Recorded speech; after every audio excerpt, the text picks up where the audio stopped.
Shalom, selamat malam rekan-rekan live yang terkasih dimanapun saudara berada, yang di Surabaya dan di seluruh Indonesia. Apa kabarnya semuanya? Sehat-sehat selalu kan? Haleluya. Puji nama Tuhan kalau pada malam hari ini kita bisa bergabung lagi pada acara IG Live ini. Kita akan diberkati oleh firman Tuhan dengan tema Allah adalah kekuatan kami. Kita akan dilayani oleh Bapak Kuncoro. Dan kami percaya kita semua akan diberkati Tuhan. Mari kita semuanya akan berdoa bersama-sama rekan-rekan yang terkasih. Tuhan Yesus, terima kasih buat hari ini Tuhan, buat penyertaan bagi kami semuanya. Engkau Tuhan kami yang luar biasa. Kami serahkan Tuhan acara ini dari awal sampai akhirnya Tuhan. Biarlah hanya kemuliaan-Mu turun atas kami semua Tuhan. Dalam nama Tuhan Yesus kami telah berdoa dan mengucap syukur. Haleluya. Amin.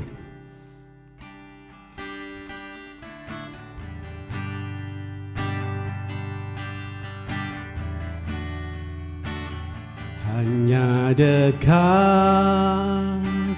Allahku, rasa tenang hatiku, Kau sertai jalanku sepanjang hidupku.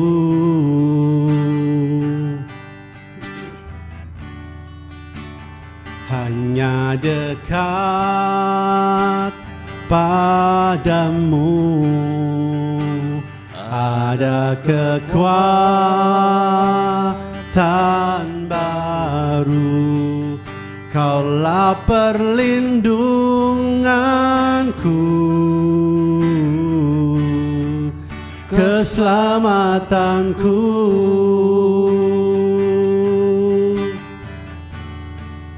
Ku ingin selalu bersekutu denganmu, menikmati hadiratmu. Biarkan rohmu tinggal dalam hidupku. Sungguh indah bersamamu. Selalu bersekutu denganmu, menikmati hadiratmu. Biarkan rohmu tinggal dalam hidupku. Sungguh indah bersamamu selamanya.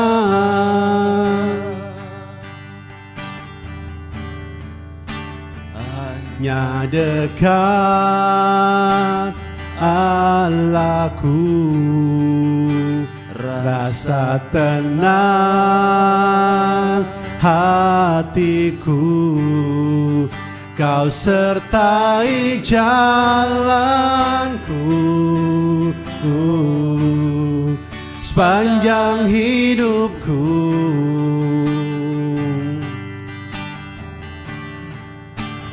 Hanya dekat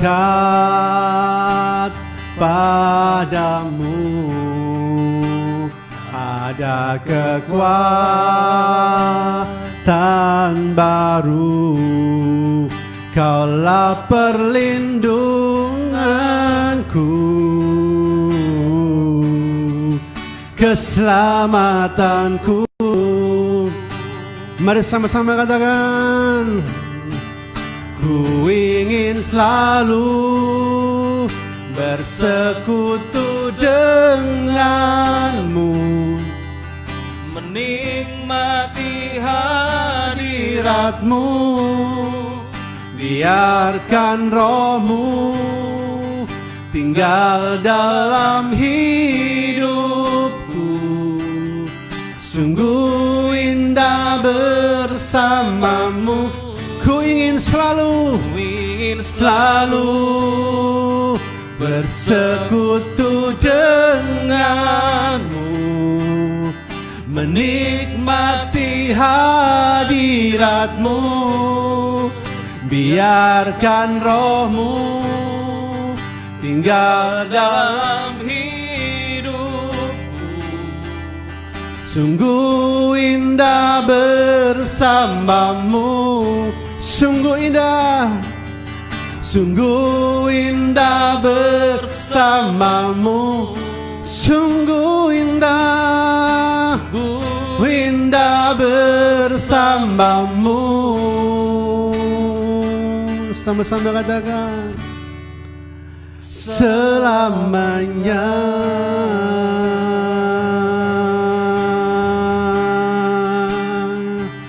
Kami bersyukur, haleluya,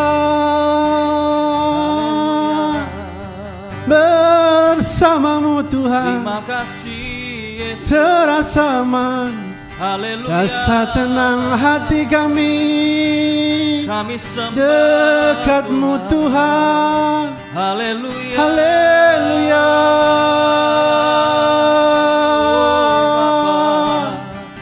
Kami sembah Engkau Yesus Tuhan, kami sembah Engkau Raja segala Raja. kami sembah Haleluya. Horamaya syarawo kayarawo. Haleluya.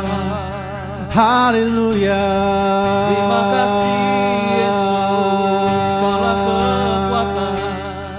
Terima kasih Tuhan, buat kebaikanmu, buat pertolonganmu Yesus. Haleluya, haleluya. Terima kasih.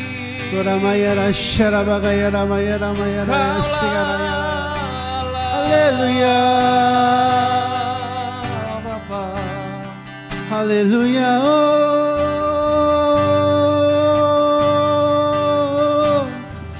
Kami bersyukur Tuhan. Haleluya. Haleluya. Terima kasih Tuhan Yesus buat penyertaan-Mu bagi kami sepanjang hidup kami Tuhan.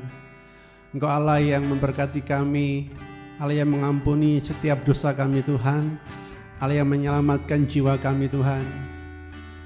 Kami yakin dan percaya Tuhan, Engkau Allah kami yang hidup Tuhan. Kami perlu firman-Mu Tuhan.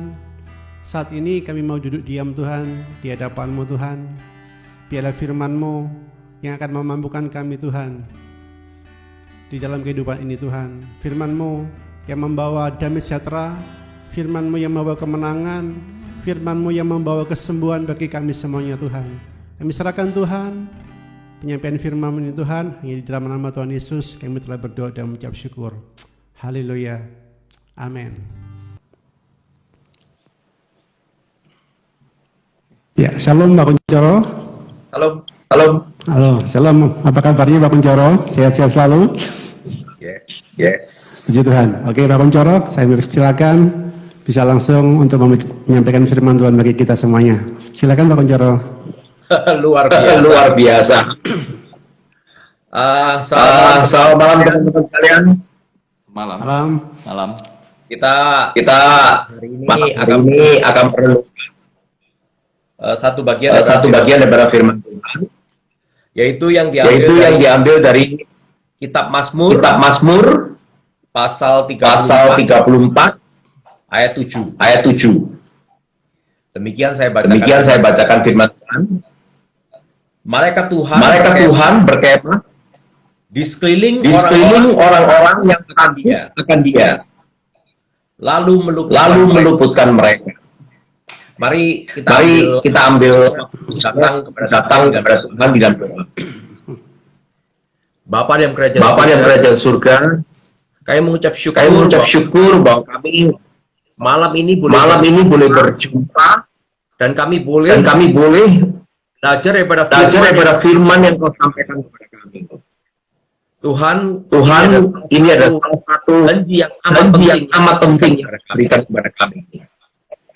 Tolonglah masing-masing kami ketika Allah Roh Kudus datang dan menjumpai kami dimanapun kami berada. Di dalam nama Yesus Kristus kami berdoa. Amin. Saudara-saudara sekalian, saya merenungkan firman ini dan saya mendengar teringat ya. Saya teringat bahwa satu kali itu ada peristiwa ketika saya masih studi. Pada saat itu saudara sepupu saya mengajak saya pergi. Dan karena pada masa itu pada hari itu saya tidak ada kuliah, jadi kuliah lagi libur. Saya mengatakan oke deh, saya ikut gitu ya. Dan dia pada saat perjalanan itu saya merasa bahwa kepala saya mulai sakit gitu ya. Jadi terus saya pikir saya butuh kopi gitu. Nah terus saya minta sama saudara sepupu saya untuk berhenti di pokoknya kafe mana deh, saya mau beli kopi gitu. Dia sebenarnya rada nggak suka karena berarti dia harus berhenti di tengah-tengah perjalanan. Dan kemudian kami melihat ada sebuah kafe Starbucks ya di pinggir jalan, di dalam komplek pertokoan begitu, maka dia masuk ke sana dan saya turun, dia di dalam mobil, dia nggak mau turun. Saya masih ingat sekali, saya masuk ke kafe itu nggak banyak orang, tapi ya ada orang-orang yang duduk, tidak banyak orang yang sedang antri gitu ya. Maka saya langsung mendekat kepada kasir dan kemudian saya pesan 1 cappuccino begitu. Nah, ketika saya mendekat kepada kasir, saya itu perhatikan bahwa di depan meja kasir itu ada toples besar. Toples itu besar, ya, dan toples itu isinya biskoti. Saya nggak tahu apakah teman-teman tahu biskoti, tapi kalau di Amerika itu cukup populer bahwa di biskoti itu semacam kayak cookies yang kering begitu ya, coklat isinya seperti brownies tapi kering dan kemudian di dalamnya biasanya ada kacangnya, enak sekali. Tapi biskoti yang dijual di Starbucks itu mahal, maka saya nggak mau beli. Nah, tapi dia letakkan itu di bawah, persis di depan mesin kasir itu dia letakkan di bawah. Dan ketika saya ditanya, saya bertransaksi dengan kasir, saya harus membayar, maka saya maju. Selesai saya membayar, dan kemudian tentu saja saya melangkah mundur. Sama sekali saya tidak merasakan bahwa ternyata tubuh saya itu menyentuh toples biskoti tersebut. Dan toples itu jatuh. Saya bahkan tidak tahu toples itu jatuh. Jadi saya melihat kasir begini, saya tidak bisa melihat apa yang terjadi di bawah saya. Dan ketika saya mundur, itu toples itu jatuh. Jatuh persis di depan saya. Itu kayaknya itu toples itu persis jatuh mungkin tidak sampai 5 cm di depan ujung kaki saya. Dan pada saat itu saya tidak pakai sepatu, saya pakai sandal. Suara ledakan toples itu luar biasa kerasnya. Seluruh isi Starbucks itu terkejut. Pahami ya, pada saat itu lagi masih sering bom-boman ya. Jadi, boom, begitu. Semuanya shock. Saya sendiri shock, gitu ya. Teman-teman, saya tahu itu tabung kaca. Sedemikian kerasnya ledakan itu dari tabung itu, sehingga saudara sepupu saya yang ada di parkir menunggu saya di mobil, itu seketika itu dia lari masuk ke dalam Starbucks dan dia itu saya ngelihat sekali wajahnya itu begitu cemas. Pada hari itu saya tahu bahwa ternyata saudara sepupu saya itu sayang sama saya ya hari itu, karena dia begitu khawatir dan kemudian dia bertanya, ada apa? Kenapa kok suaranya begitu keras? Ada ledakan? Dan kemudian saya ngomong, toples ini meletus di depan saya. Teman-teman, pada saat itu, saya itu diam aja, nggak mau gerak. Karena saya tahu itu kaca. Dan ledakan itu begitu keras. Saya berusaha untuk merasakan ada nggak bagian tubuh saya yang merasa sakit. Dan anehnya, tidak ada. Jadi tabung kaca itu meledak begitu hebat di depan saya. Tidak ada satu pecahan kaca pun itu yang melukai saya. Itu adalah hal yang sampai sekarang membuat saya takjub. Kok bisa ya peristiwa seperti itu terjadi? Teman-teman tahu, petugas Starbucks di sana itu datang. Dan saya bisa melihat wajahnya itu begitu ketakutan. Kalau di Indonesia, mungkin saya yang dimaki-maki sama orang Starbucks. Tapi kalau di Amerika, saya bisa sue Starbucks, saya bisa tuntut Starbucks. Karena mereka membahayakan konsumen. Dan apa itu namanya, saya masih ingat sekali petugas Starbucks itu yang dia adalah orang keturunan Meksiko ya, itu sambil membersihkan pecahan kaca itu dia menggumam gitu, dan dia kedengaran sekali, dia marah sekali, dia berkata, who the hell put this place, this thing in here? Dia bertanya, siapa yang punya ide meletakkan barang ini di sini, dia bilang gitu. Karena itu jelas sangat berbahaya sekali. Saya ceritakan ini kepada teman-teman ya. Karena sampai sekarang saya takjub. Bagaimana caranya tidak satu pun bagian tubuh saya itu yang terpotong oleh pecahan kaca yang meledak begitu dahsyat di depan saya. Saya tidak mengerti sampai sekarang. Nah teman-teman, merenungkan mengenai bagian firman ini ya. Malaikat Tuhan berkemah di sekeliling orang-orang yang takut akan Dia, lalu meluputkan mereka. Amin. Saya meyakini bahwa apa yang terjadi pada hari itu, Tuhan menetapkan suatu tudung yang melindungi saya. Sehingga tidak ada satupun daripada pecahan kaca itu yang melukai saya. Memang pada saat itu ketika saya studi, saya tidak punya banyak uang. Dan boleh dikatakan saya sama sekali tidak punya uang. Jadi kalau sampai terjadi saya pada saat itu luka, saya bahkan nggak yakin asuransi saya akan membayarin saya untuk berobat. Nah kalau saya tidak berobat, studi saya bagaimana? Tuhan tahu, dan Tuhan melindungi saya sedemikian rupa. Nah teman-teman, apakah itu hanya berlaku untuk saya? Oke, mari kita membuka Ayub pasal 1, ya, ayat yang ke-10. Ayub pasal 1,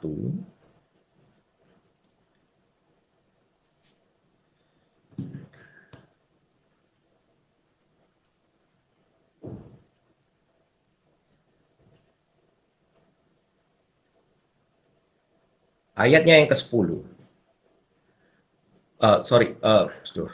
Maaf.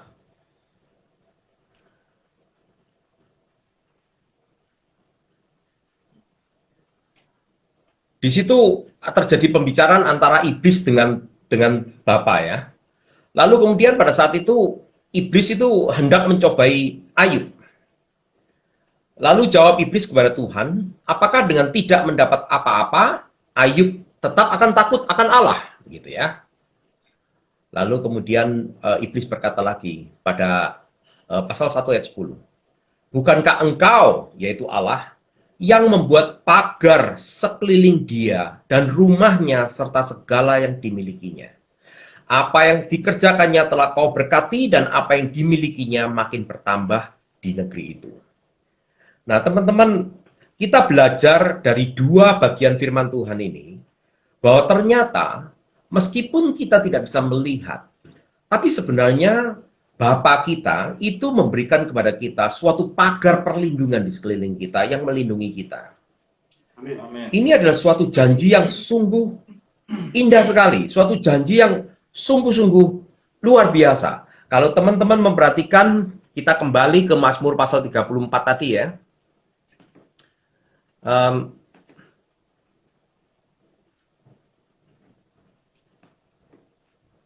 Kalau kita kembali ke Mazmur 34 tadi, maka kita akan menemukan sebelum ayat yang kita baca itu, di bagian depan, itu ada kesaksian yang luar biasa.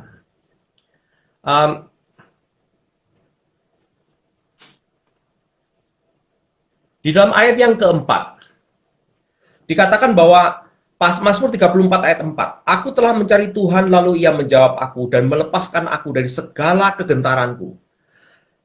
Apa yang Tuhan lakukan buat kita, itu menolong kita untuk bisa selamat, bahkan jauh, bahkan sampai lepas dari segala hal yang bisa membuat kita itu ketakutan.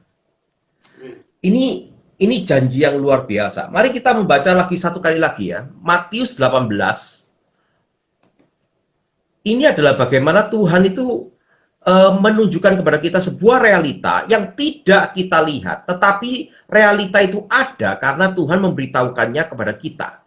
Matius pasal 18, pada ayat yang ke-10, di situ ada tertulis, ingatlah, jangan menganggap rendah seorang dari anak-anak kecil ini. Karena aku berkata kepadamu, ada malaikat mereka di surga yang selalu memandang wajah Bapakku yang di surga. Ayat ini yang kemudian berkembang di dalam tradisi gereja yang memperkenalkan kepada kita sebuah istilah yang namanya the guardian angel. Jadi ada sebuah konsep bahwa dari ayat Matius yang tadi kita baca itu, sebenarnya kepada tiap-tiap kita, Tuhan itu sudah memberikan malaikat-malaikat yang menjagai kita. Mazmur 34 tadi berkata bahwa malaikat itu bukan cuma satu malaikat, tetapi dikatakan bahwa sampai mereka itu berkemah di sekeliling kita. Amin. Kesaksian saya itu, apa yang saya alami itu sungguh menunjukkan kepada saya bahwa janji Tuhan ini adalah ya dan amin. Itu betul-betul terjadi. Itu terjadi pada diri Anda. Saya masih ingat, saya mendengarkan sebuah penjelasan dari seorang hamba Tuhan yang selesai membaca sebuah buku dari seorang hamba Tuhan yang pelayanannya itu di bidang peperangan rohani.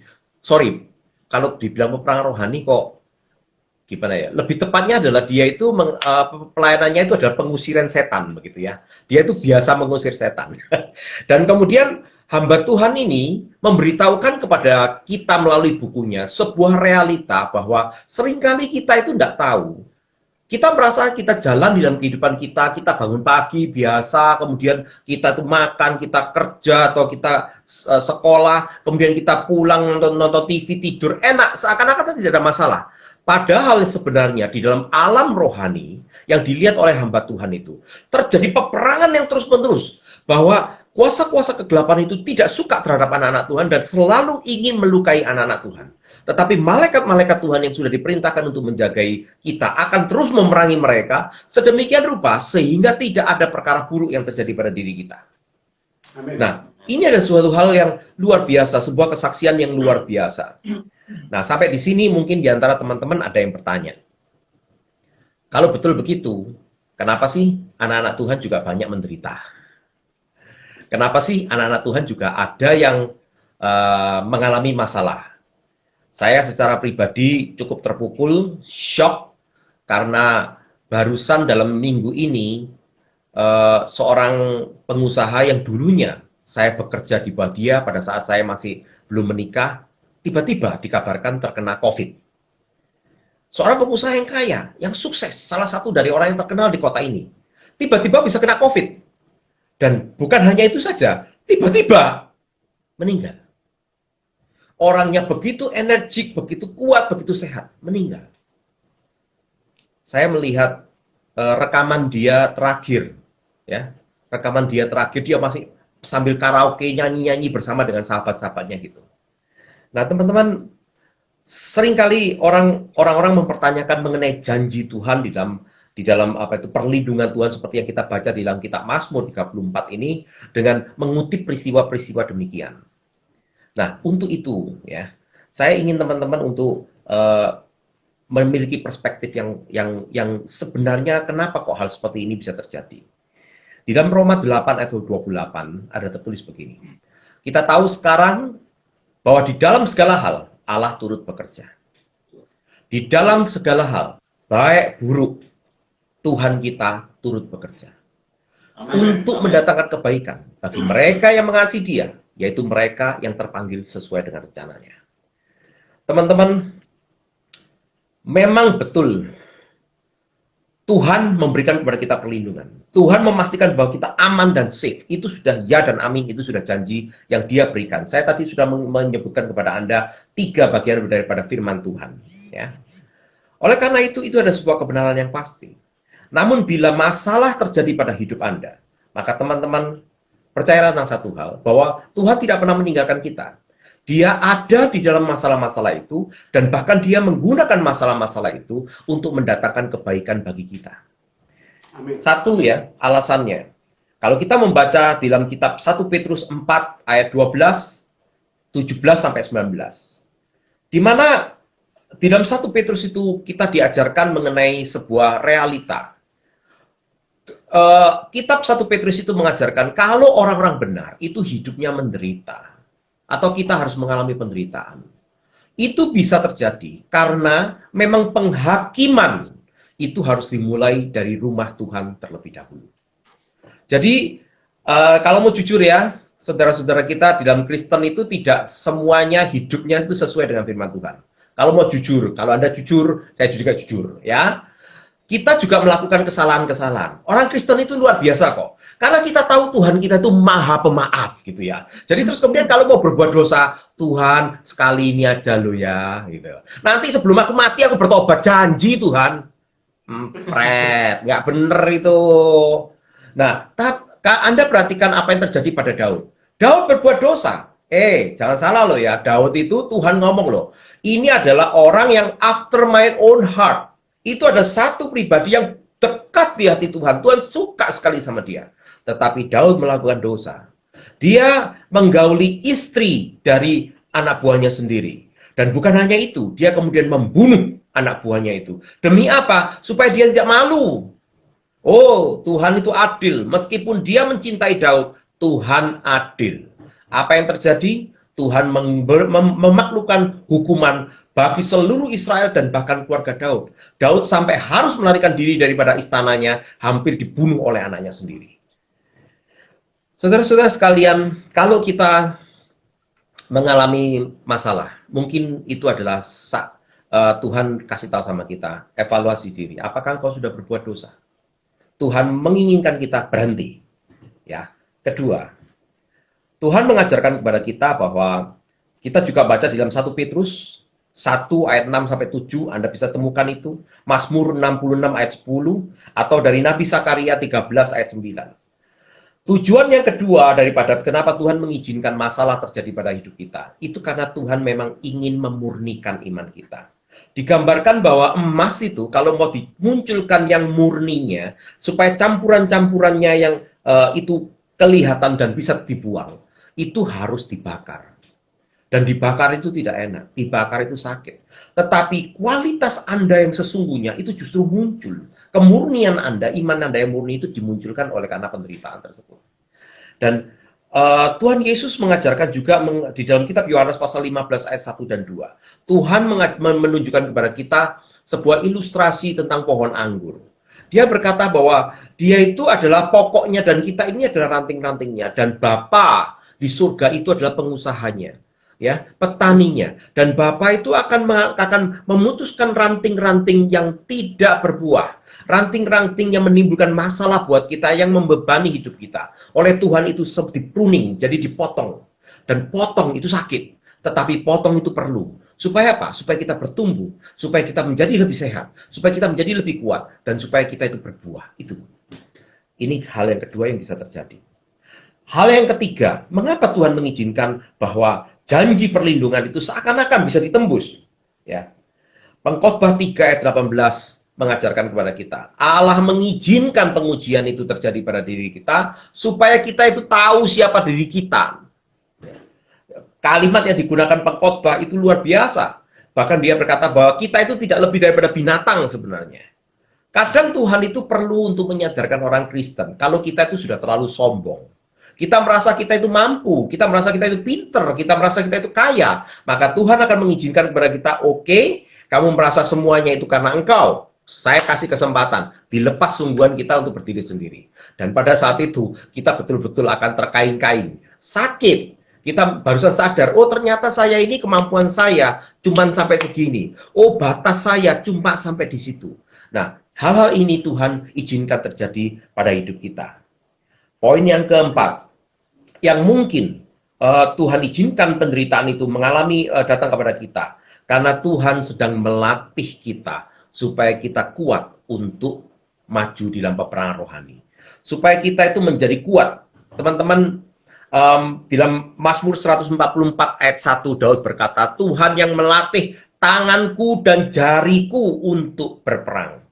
Coba Anda pikir ya. Orang-orang yang kuat-kuat itu ya, kalau Anda lihat yang ototnya gede-gede, gitu ya, itu gimana sih caranya dia bisa jadi kuat sekuat kayak gitu? Ya, protein. Kalau Anda jujur, karena dia harus melatih untuk angkat yang berat-berat, betul nggak? Betul. Dia harus melatih dirinya untuk menghadapi hal-hal yang sulit. Bahkan atlet-atlet yang terbaik terkenal bahwa mereka memiliki latihan-latihan yang sangat-sangat sulit dan berat. Semakin mereka intens di dalam latihan yang berat itu, maka mereka akan menjadi semakin kuat. Dan terakhir, yang bisa saya renungkan mengapa kok Tuhan itu mengizinkan penderitaan terjadi di dalam hidup kita? Yaitu karena di dalam Roma 8 ayat 28 tadi itu ada lanjutannya. Jadi Roma 8 ayat 29. Tuh di sana Tuhan berkata bahwa barang siapa yang sudah dikenalnya, Tuhan sudah tahu kita dari sejak mulanya, maka orang-orang yang dikenalnya itu akan dipanggilnya. Dan orang-orang yang dipanggilnya, ini perhatikan kalimat ini, luar biasa. Roma 8 ayat 29. Barang siapa dipanggilnya, ditentukannya dari sejak semula. Predestinasi. Supaya kita itu diubahkan menjadi mirip seperti anaknya itu, yaitu Yesus Kristus sendiri. Kita dipanggil bukan cuman, oh kamu ini supaya besok bisa masuk surga. No, Tuhan punya rencana yang jauh lebih tinggi daripada itu. Kita menginginkan kita ini menjadi Kristus-Kristus kecil. Kita meneladani Yesus dan bagi dunia tempat kita hidup. Di dalam zaman kita, di dalam masa kita ini menjadi seperti Yesus buat mereka. Itu rencana yang luar biasa. Saya terus terang ketika pertama kali menyadari rahasia dari Roma 8 ayat 29, saya sampai berkata, aku ini tidak layak, aku ini kok bisa, gak mungkin bisa seperti itu. Tetapi Roh Tuhan berkata kepada saya, itu bukan karena kamu, bukan karena kehendakmu, tetapi itu ketetapan dari Bapa sendiri. Dia ingin siapapun yang sudah dipanggilnya, dia ingin mereka itu dirubahkan menjadi serupa seperti Kristus. Jadi teman-teman, kalau seandainya Anda sudah tahu janji perlindungan Tuhan, lalu kemudian terjadi penderitaan pada diri Anda jangan patah hati, Anda jangan patah semangat. Anda juga jangan meragukan firman Tuhan. Tetapi Anda harus tahu bahwa ada banyak sekali berkat yang diperoleh oleh diri Anda sendiri melalui penderitaan-penderitaan tersebut. Ya. Selanjutnya teman-teman, kalau kita mau merenungkan bagian daripada apa yang Daud katakan di dalam Mazmur pasal 34 ini, saya menemukan ada dua jenis ketakutan yang Daud ini bahas di dalam Mazmur 34. Saya tadi sudah menceritakan kepada Anda, di dalam ayat yang keempat, Mazmur 34 ayat 4, Daud berkata bahwa karena Tuhan, maka dia itu sampai mampu melepaskan dirinya daripada kegentaran, akan ketakutan dia. Nah teman-teman, kalau Anda membaca di ayat pertama, maka Anda akan tahu apa yang dihadapi oleh Daud, ya. Nah, pada saat itu Daud sedang dikejar-kejar oleh Raja Saul, dan kemudian dia melarikan diri, ya, ke negara lain. Negara lain itu menganggap dia adalah ancaman, musuh negara. Nah, dia hampir dibunuh oleh raja negara lain itu. Nah, oleh karena itu Daud itu sampai tiba-tiba entah kenapa dapat wangsit dari Tuhan, bisa berlagak menjadi orang gila. Karena dia dipikir gila, maka dia dilepaskan. Dia itu sudah ditangkap, dia dilepaskan. Oh, kegentaran yang dihadapi Daud itu bukan main-main. Itu masalah orang bisa dibunuh. Saya tidak tahu kegentaran apa yang sekarang ada pada hati Anda. Apakah Anda kegentaran mengenai masa depan yang tidak pasti? Apakah Anda ketakutan mengenai penghasilan yang begitu sedikit? Atau Anda ketakutan akan kehilangan pacar Anda, atau Anda ketakutan tidak akan dapat pacar? Saya tidak tahu. Tetapi itu semua jenis kegentaran-kegentaran yang kita alami di dalam kehidupan kita. Nah, kegentaran yang kedua yang Daud ungkapkan itu aneh sekali ya. Ketika dia berkata bahwa dia sudah menemukan bahwa malaikat Tuhan itu berkemah di sekeliling orang-orang, di sekeliling dia, maka dia menggunakan istilah di sekeliling orang-orang yang takut akan Tuhan. Jadi di sini ada dua jenis ketakutan yang digambarkan di dalam Mazmur pasal 34. Ketakutan terhadap dunia dan ketakutan kepada Tuhan. Dan Mazmur 34 jelas mengajarkan kepada kita, ketakutan kepada dunia kau tidak perlu. Tetapi ketakutan kepada Tuhan itu wajib hukumnya. Engkau harus takut akan Tuhan. Silakan Anda membaca Mazmur 34 ayat yang ke-9. Di situ malah diberikan perintah, takutlah akan Tuhan, hai orang-orangnya yang kudus. Sebab tidak berkekurangan orang yang takut akan Dia. Anda lihat satu ayat itu dituliskan oleh Daud di dalam paradoks. Daud berkata, takutlah sama Tuhan. Tetapi karena engkau takut sama Tuhan, maka hidupmu akan dipelihara oleh Dia. Orang yang takut akan Tuhan tidak akan pernah berkekurangan. Amin. Oh, itu janji yang dahsyat sekali. Nah, teman-teman, Di dalam ayat yang ke-11 kita temukan bahwa suatu pengajaran dari Daud ketika Daud berkata, marilah anak-anak, dengarkanlah aku, takut akan Tuhan akan kuajarkan kepadamu. Nah, maksudnya takut akan Tuhan itu apa? Nah, inilah yang disampaikan oleh Daud.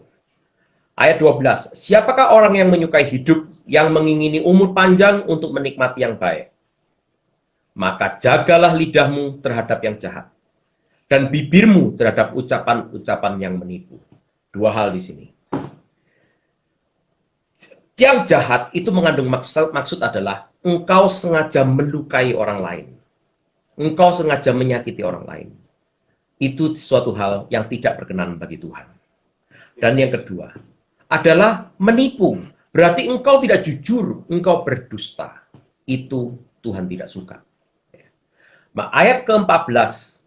Oleh karena itu, jauhilah yang jahat dan lakukanlah yang baik. Ini prinsip. Amin. Amin. Firman Tuhan memberitahukan kepada kita hal-hal yang jahat. Dan kemudian firman Tuhan mengajarkan kepada kita hal-hal yang baik. Itu memberikan kepada kita petunjuk. Oh, itu jahat. Oh, itu baik. Maka di dalam Mazmur 34 ini Daud berkata, kalau kau mau takut akan Tuhan, supaya hidupmu tidak berkekurangan, supaya engkau berada dalam perlindungan Tuhan, pilihlah yang baik. Jangan lakukan yang jahat. Oke? Sesederhana itu aja, kita seringkali masih milih, masih nawar, masih ragu. Susah. Carilah perdamaian dan berusahalah mendapatkannya. Tuhan Yesus mengajarkan orang yang menciptakan perdamaian, maka mereka akan dipanggil sebagai anak-anak Allah. Saudara-saudara sekalian, cukup itu. Mazmur 34 sangat singkat sekali pengajaran yang Daud katakan.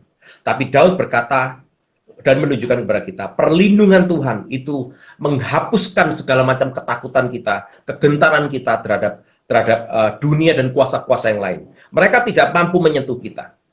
Segala yang terjadi yang buruk, yang tidak kita harapkan, itu sebenarnya adalah bagian daripada rencana Tuhan untuk menumbuhkan kita dan membawa berkat buat kita. Dan kemudian yang ketiga, fokus kita adalah takutlah akan Tuhan. Takut akan Tuhan berarti apa? Jaga perkataanmu. Jangan engkau sengaja menyakiti orang, jangan engkau berdusta. Kau biasakan untuk memilih selalu melakukan yang baik dan engkau tidak mau melakukan yang jahat. Firman Tuhan menjadi petunjuk kita. Dan kemudian, saudara-saudaraku, hendaklah di dalam hidupmu, engkau selalu berusaha untuk menciptakan perdamaian satu dengan yang lain. Maka sungguh janji Tuhan itu adalah ya dan amin. Saudara-saudara sekalian, ayat 18 dikatakan begini. Tuhan itu dekat kepada orang-orang yang patah hati. Dan ia menyelamatkan orang-orang yang remuk jiwanya. Amin. Kemalangan orang benar itu banyak. Tetapi Tuhan melepaskan dia dari semuanya itu. Ia melindungi segala tulangnya, tidak satu pun yang patah. Itu adalah janji Tuhan. Yes. Mari kita berpegang pada janji itu. Oke? Tuhan Yesus memberkati.